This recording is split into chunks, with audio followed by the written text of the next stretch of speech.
doing these major surgeries is obviously a big deal. And the topic of my talk is to see how we can adjust and maybe incorporate some of the great insights that Chris and Justin have just brought. I believe I have no conflict of interest. And in the next 25 minutes, I hope to identify on the role of spine surgery and how we can possibly optimize that. As you've seen from these unbelievable case examples that we just saw, spine surgery can positively change lives, and that's just an amazing thing. And as a business model, our spinal column, with all its articulations, is prone towards failure. And again, we can only imagine how this patient in the 14th century went through life. This is a preserved skeleton in Holland of a patient who had massive and decompensated kyphoscoliosis. So the advent of modern scoliosis surgery doesn't just make x-rays look better, they make patients look so much better. And this is an older picture, but just to show kind of the facial expression as much as I could and the body habitus just sagging down.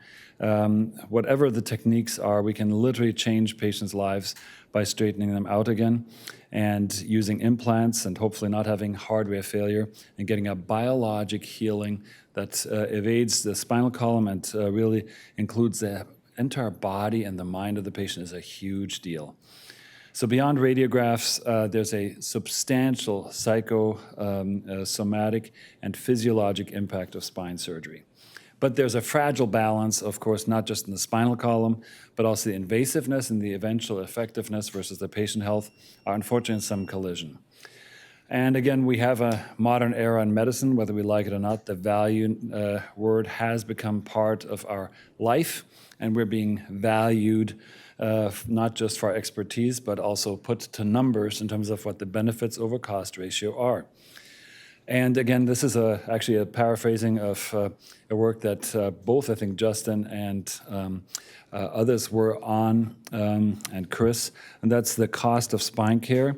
And Joe Cheng basically calculated that major spine surgery is usually about $40,000 to $200,000 in the US, and any complications at least about $48,000 with much, much higher outliers. And that does not take into consideration productivity, litigation, and others. We have struggled, ladies and gentlemen, with how to identify complications in our field, and this is a problem. Usually we have about 30 to 50% complications with degenerative scoliosis, but if you look at neurologic injury alone, and this SRS summary statement from 2002, they identified less than 1% neurologic injuries. And just very recently, it's a 2015 report from the SRS, again, neurologic injury rates were really low. And that's, again, just not what reality seems to show. So throughout time, complication rates have been kind of varied, and again, some are relatively high. We did the Great WashU Center and its height, again, published complication rates of about 12%, and that was kind of a long-term kind of a dogma that this is the normal standard. We got a lot of flack in 2011 at UW when we published our numbers, which were much, much higher, with neurologic deficits of 21% and return to OR in about 40% of patients within 1 year. This is a prospectively gathered patient cohort. So that was obviously a big deal. Now, I really love our brothers from up north and sisters from up north. They're from Vancouver, British Columbia, and they did a project called SAVES, S-A-V-E-S, and they analyzed prospectively almost 1,000 patients for major spine surgery involving 3 or more levels. And again, if you look at what the historic numbers were that I just quoted, SRS 7%, Vancouver General in a previous study 25%, UW 42%, the question was, what would they find? And just as a show of hands, ladies and gentlemen, what do you think they found? Number one, did they find less than 10% complication rates in 1,000 patients? Show of hands. Nobody? Okay. What about 25%? Any takers? Brian, what do you think? 25%? Higher? 50%. Any takers? Tanya? 50%? A couple? Okay. 75%. Any takers? A couple? Okay. Anybody want to go over 75%? This is a prime. Ooh, there are a couple. Oh, 3. Justin. Well, drum roll. The answer is 87%. And again, they won rightfully the NAS paper. This is awesome. And I mean, we felt vindicated at UW. Maybe it's a Northwest problem. But what the real issue is that if you look carefully, and depending upon how you define complications and what the threshold for your observations, which is not a straightforward kind of a paradigm, you'll really find far more complications. The very interesting thing that they published after that did not get the same tracking. And John Street, who's been here several times, is a great investigator and surgical colleague and presenter, compared what their hospital actually found of these complications versus their own spine complications database that they had as a system with dedicated nursing staff. And voila, what they found was that the hospital only caught maybe about half, sometimes 3/4 of the complications. And they did not pick up, sorry, this didn't format right, neurologic deteriorations adequately or major complications. So the ICD-10 system specifically was not sensitive enough to pick up all these problems. So countermeasures are in our best interest because we obviously need to know what the real problem is and where in the problems lies so that we can learn not just to educate our patients, but also optimize them. So the early conclusions of this brief lecture are that complications are, at this point in time, sadly part of the treatment of spine conditions. And complications have been underreported. And again, as we look at complications, there are two types of complications. There are those that are potentially preventable, and there are those that are factual. They just happen and will happen despite best efforts. And the preventable ones are the main focus of this talk. And so the one big factor is education, the other one is host optimization. So first of all, when we manage risk, it's always a transactional approach. Again, we and our patients are in a discursive relationship, and there's currently still an incongruity where sometimes promises are created that don't fit to reality. And again, that's a very big problem because all of us are obviously excited about what we can do, and we remember the great success stories, but we may not remember the disasters. So the main problem that I think all of us have to really avoid is not being a salesperson. And again, sadly, when we look at websites right now with whatever endoscopic laser spine surgery, they're full of promises that really are hard to justify. The desirable interaction is one of benign wisdom, where there's an interaction and it's not paternalistic like what this picture suggests. It's truly kind of one of helpful guidance and, again, ultimately respecting patient autonomy. And again, our patients are the priority. This is always what we think about. They're not just an X-ray, they're not just a photograph and a lateral. They are and this is a German word that I love, and I hope that we use it more in the English language, a Gestalt. Several German colleagues here know what Gestalt is, but it's really a very good enigmatic term that identifies the big picture perspective of a patient. And for me, this picture tells it all. A patient who is suffering from their spine is truly suffering in their whole body. This Gestalt of this patient is really a very, very troubled one. One of the big issues in spine is always that we try to predict. And again, Chris's magnificent work with the ISSG is really amazing. The Latin phrase, quo vadis patientes est totus, meaning, where are you going, esteemed patient, is so true. This is a grandmother and her daughter. And again, just seeing the physiologic deterioration of a patient, trying to predict how they'll be if we do nothing, is an art in itself and requires wisdom and probably gray hair and a lot of wrinkles. By the way, since we're with Latin, I love where the root of the word patient comes from. Patiens in Latin means long-suffering, tolerant, experiencing, endured, and stubborn. I just thought I'd mention that. So the patient, we have to understand them, we have to examine them, investigate them, but also educate them and have repeat discussions, which in our current high-paced medical system is not particularly espoused. And we have to also, as surgeons, take a responsibility that we've never done before. We have to set and we have to be in charge, ultimately, of non-operative care. I don't know, how many of you have really good non-operative care that they can blindly trust? Anybody? Chris? Justin? Mike? No. We had it for a while at Harborview, and then it went away because it's just not cost-effective. So the measurements and all that we, thanks to ISSG work and that of many others, have really down pat. The examination, we're getting better, but it's a frequently lost and forgotten art. The main question I frequently find not well addressed, that is a curve flexible or fixed? And again, there are simple tests, the recumbent test specifically, that we should probably use far more, which also allows for better joint examination. But let me just address the issue of patient frailty. This is an under-recognized problem because all of us think we know it, but then right now we have on Wyatt's geriatric spine service here in-house a whole assortment of octa and nonagenarians with really troubling spine problems and pervasive medical problems and this and that. And my get-up here is also in light of the fact that we have to run to the OR shortly and another aging patient with a really troubled spine. The big problem for us is we've always tried to approximate this problem of frailty with a chronologic approach of age, and it does not do justice to the true biologic age. I always love showing this picture, especially of this very popular, frequently shown picture of this grandma. I'm not sure that's photoshopped or not, but I think it's so unsurpassed in its expressiveness compared to the gentleman on the left, who, again, nobody really can tell whether this patient is in his 80s or is in his 60s, or probably not 50s, but I've seen 60-year-olds who look worse than him. The aging of our planet is a real problem, especially in our more well-developed societies, is a huge problem. So there is the Johns Hopkins Frailty Score, which is a really nice contribution to the literature. Sadly, they have commercialized it, so nowadays if you want to use it, you have to pay a licensing fee. So I'm giving you the link right here. We did a study, and from my fellows, please close your ears, from my book of failed studies, this is one of them. We did a frailty study where we saw when I came here that there were a lot of frail patients who got major surgeries. And so we used the Johns Hopkins score with their permission and paying them money to try to identify and more select frail patients using this questionnaire of theirs.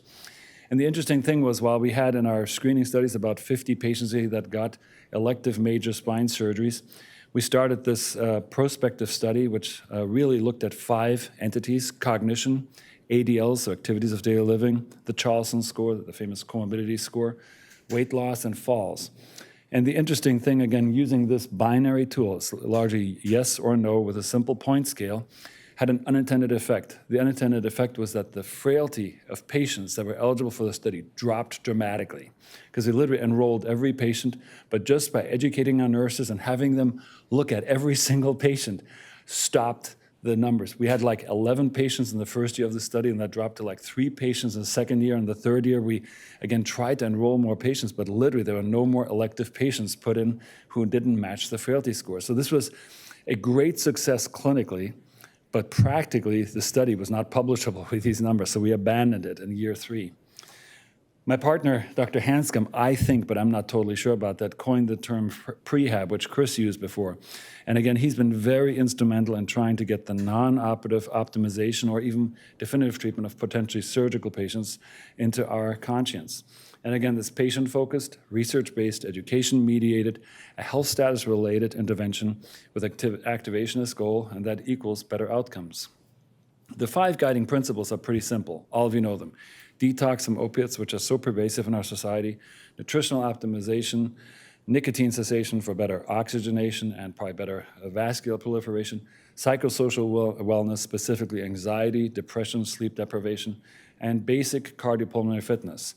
One of the most key, simplest things that literally every spine patient who I'll see on Monday and Wednesday in clinic next week does not do because there have been artificial restrictions placed on them by medical colleagues. So this is a serious issue, and it's one that basically changes the paradigm from our patient as a dependent to a patient as a partner. They got to do their part also to be a better candidate. And again, the third part is shared decision-making. And again, one of the key things that I think many of us avoid is talking about the major complications. I've had those complications with my patients, and I'm very brutal. Patients tell me I'm very, very brutal, and I'm telling every single patient these are real threats, these are real risks, even if we don't think about them. Now, in terms of risk calculation, you've seen an amazingly fancy model that Chris and the ISSG have started. At the UW, we did one in 2012, which is way simpler and simplistic, but to the present date, I really like it because patients really kind of get a printout from me and their jaws sag, and we actually use it a little bit for decision making. We have basically only 23 variables that in an analysis of over 4,000 patients using an extremely complex, regressive, multifactorial decision analysis, we're able to extract as being our predictive values. 21 values. And these are the 21 variables that we've decided on. It's a free, accessible website. We also combined that with Sohail Mirza's, my former partner's, invasiveness score, so you kind of gauge where the invasiveness of the surgery lies. And again, the premise is more invasive has a higher complication risk. We, as a limitation, don't know about MISS. This all was done without the advent of MISS, so we don't know what MISS really means or what these more modern, less invasive anterior or lateral procedures do. But basically, in the end, if you've calculated those 21 things just in a binary yes-no fashion, you'll get a risk printout of major and minor spine procedures. You can gauge the invasiveness of your procedure relative to the risks, and infection risk, and even a dural tear risk. And we print this out and put it into a chart and circle the options of invasiveness for the patients. And again, so I have a graphic thing. Yes, I cover myself, CYA, but most patients are really kind of very interested in seeing this kind of a graphic printout. And they can see how some of the variables that they're being engaged by affect their outcomes. So we have to raise awareness, and Chris said that before very well, not just amongst patients and their families, but also hospitals, QI organizations, especially our government now, and third-party payers. So opportunities of blood loss that we found at UW were restricting the blood loss, if at all possible. Clearly, a threshold of 2,000 to 3,000 cc's was something where the risk profile really jumped incrementally. Over 6-hour surgeries is something where, especially if combined with blood loss, we run into problems. And infection management, mobilization, multimodal pain management are big factors. So ultimately, my vision is always to use data as a learning healthcare system so we can cyclically kind of revisit things. We routinely every year grapple with things like wound closure, drainage, simple things like that. This is our Washington State database, which we shamelessly imitated from Peter Fritzell with his permission from the Swedish Spine Registry. And again, it's an interactive module. We've run into some stumbling blocks more recently, but I very much hope still that we can make this work. We had, as a very first organization, statewide data on hospitals in terms of, for instance, glucose control and insulin use.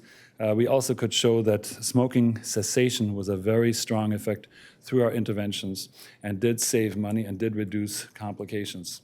So that was actually a very surprising finding. And we could show and predict certain surgeries and certain variables being affected more by improvements than others. We recently published on that with our spine calculator. One of the big problems are what tools to use. And again, the SRS has been great with bringing new things in, but these are the most common ones that are used right now because they're cheap. Most of them don't, except for SF36 and ODI, charge a fee. There are significant statistical problems with all of these. They have, as Chris said, ceiling and flooring effects, and it troubles me greatly that in our state, for instance, several insurers now will not look at patients unless they have an ODI. And for instance, the other day, a patient of mine was denied who had a severe stenosis, high-grade spondylolisthesis. She was one of those super positive patients, and her ODI was just not that high. But she could not function in her daily activities anymore in terms of bicycling and running around because her legs would give out. But again, her ODI score is just not high enough for the insurance to approve her procedure, which again troubles me greatly because what is this? This is not a fever measurement. This is not a blood pressure measurement. This is a research tool. This is a research tool that helped us try to understand how patients are doing, but this is not an absolute measurement. So yeah, so Jeremy Fairbank, who was so instrumental in developing this, very readily will to the present day to tell you, this is a research tool. This is not a clinical decision-making tool. We have to learn from it. So these are my take-home messages. Major spine surgery is a major undertaking. Complications are underreported, but we should use and try to use risk calculators to improve our shared decision-making and also documentation in this regard. And again, having more enlightened patient selection is clearly something helpful. Optimizing patient variables like nutrition and the other variables I mentioned is a big deal. And again, taking responsibility. I'll just shamelessly echo what Chris said before. We are in charge of our complications and we should record them, we should analyze them, and we should continuously try to improve everything. So just a little thing at Swedish, we've had a significant internal SAVES variant. Again, we shamelessly copied what our colleagues in Vancouver did with an internal program. We have a wonderful quality nurse who is dedicated to nothing but our spine service. And we continuously try to vary things. The graphs on the right side are not readable, but our fellows will see them and get to know them. And again, we've looked at basically all of the various variables and continuously try to find 1 or 2 topics every half year that we attack to try to make things less. Our infection rate dropped dramatically despite having an extremely high case mix index to, I think, about under or just around 1%. It's actually under 1% in 2017. And again, I hope that this is in part due to the prehab process. And this is Sarah Hopkins, who's our amazing answer to Vanessa Noonan in Vancouver. So ongoing challenges are obviously the patient illness impact is amazing. And again, the images that Justin showed are just breathtaking, and we'll see them all in our clinics, and our fellows will see them in their clinics literally on a daily basis. The procedure invasiveness is still a variable that we don't have a good handle on, and long-term outcomes are superbly hard to really do without having a royal funding or advanced biometrics, which hopefully will come. And what outcomes to actually collect is still highly debatable. The variations in health status are unfortunately profound, especially in a pluripotential society like ours, and really affect how we report complications. And obviously, complex spine, complex surgery, and complex health conditions all revolve around the word complications. So we need to use data on spine. Data is here to stay, and we need to be actively involved. I'm echoing what Chris said, but we can't trust our hospital to do the job right. We need to audit the coding, and we need to use our M&M process to continuously modify what we do. Thanks again. I hope this is meaningful.